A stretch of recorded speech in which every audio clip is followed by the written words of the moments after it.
السلام علیکم دوستو، پچھلی ویڈیو میں ہم نے دیکھا کہ فرشتوں نے حضرت مریم علیہ السلام کو خوشخبری دی، لیکن آج منظر بدل چکا ہے۔ تصور کریں، ایک پاک دامن بی بی جنہوں نے ساری زندگی عبادت میں گزاری، آج اپنی قوم کے سامنے آ رہی ہیں اور ان کی گود میں ہے ایک بچہ۔ لوگ سوال اٹھا رہے ہیں، انگلیاں اٹھا رہے ہیں، تہمت لگائی جا رہی ہے۔ حضرت مریم علیہ السلام خاموش ہیں کیونکہ اللہ نے انہیں روزہ رکھنے کا حکم دیا تھا، لیکن جب الزام حد سے بڑھ گئے تو انہوں نے اپنی زبان نہیں کھولی بلکہ بچے کی طرف اشارہ کر دیا۔ لوگ ہنس پڑے، ہم اس سے کیسے بات کریں جو ابھی گود کا بچہ ہے؟ اور پھر تاریخ کا وہ معجزہ ہوا جس نے سب کو خاموش کر دیا۔ اللہ رب العزت نے سورہ ال عمران میں پہلے ہی وعدہ کیا تھا، وہ لوگوں سے بات کرے گا، پالنے میں بھی اور بڑی عمر میں۔ حضرت عیسیٰ علیہ السلام نے نوزائیدہ ہوتے ہوئے پوری طاقت اور فصاحت سے کہا، میں اللہ کا بندہ ہوں، اس نے مجھے کتاب دی ہے اور نبی بنایا ہے۔ سبحان اللہ! غور کریں دوستو، انہوں نے توحید بیان کی اور اپنی ماں کی پاکی بیان کی۔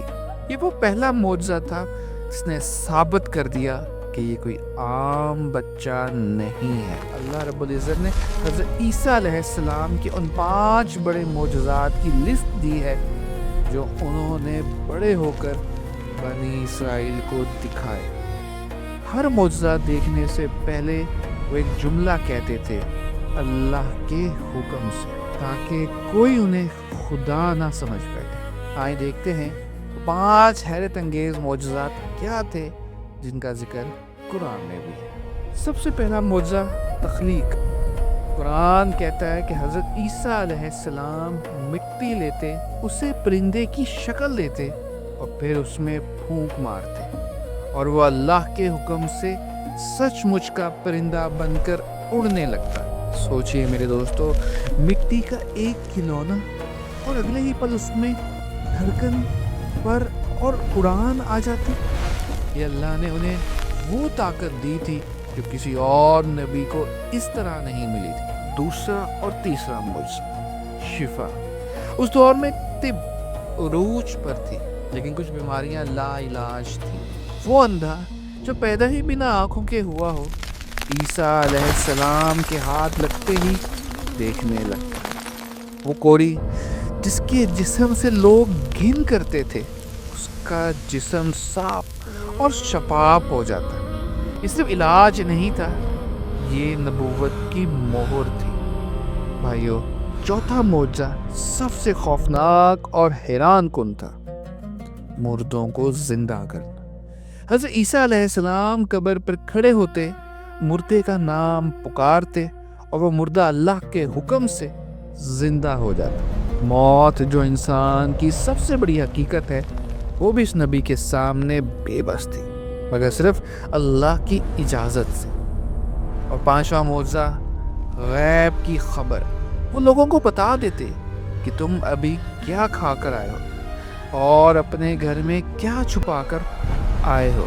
دیواروں کے پیچھے کیا ہے یہ ان کی نگاہ سے چھپا نہیں رہتا۔ دوستو، اتنے کھلے معجزات، مٹی میں جان ڈالنا، مردوں کو زندہ کرنا، اندھوں کو آنکھیں دینا، قاعدہ تو یہ کہتا ہے کہ بنی اسرائیل کو یہ دیکھ کر فوراً ایمان لے آنا چاہیے۔